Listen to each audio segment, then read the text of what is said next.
Let us learn about Zenker's diverticulum.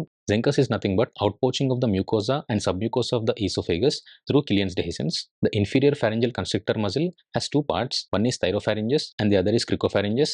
The space between thyropharyngeus and cricopharyngeus muscle is nothing but Killian's dehiscence. If cricopharyngeus muscle fails to relax during swallowing, that leads to diverticulum formation. Zenker's is a pulsion type of false diverticulum. Diverticulum can be either pulsion type or traction type. Pulsion means if there is push from inside, that is pulsion type. If there is pull from outside, that is traction type of diverticulum. Diverticulum can also be classified as either true type or false type. True means the diverticulum should be covered by all the layers of the GIT. False means it need not contain all the layers of the GIT. Like in Zenker's, we have only mucosa and submucosa. So Zenker's is a type of false diverticulum. Coming to clinical features, it is most commonly seen in old age males, and patient may present with dysphagia, regurgitation of undigested food that leads to halitosis, aspiration leads to lung abscess, and if the diverticulum is very large, patient may even present with neck swelling. Morton and Bartley classified the Zenker's diverticulum based on its size into 3 grades. Grade 1 is less than 2 cm, grade 2 is 2 to 4 cm, and grade 3 is more than 4 cm.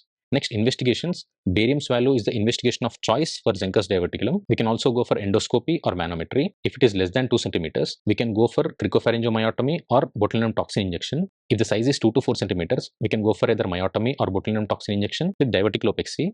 Diverticulopexy means fixing the diverticulum to the wall of the esophagus so that the diverticulum will no longer act as a reservoir. If the size is more than 4 cm, we should do diverticulectomy plus myotomy. One more minimally invasive option we have is Dolman's operation. It is an endoscopic operation where linear staplers are used to cut the septum between the esophagus and the diverticulum. This is the septum. With the help of linear staplers, we cut the septum and we create a communication between the diverticulum and the esophagus so that it will no longer act as a reservoir. This is the diverticulum. This is the esophagus.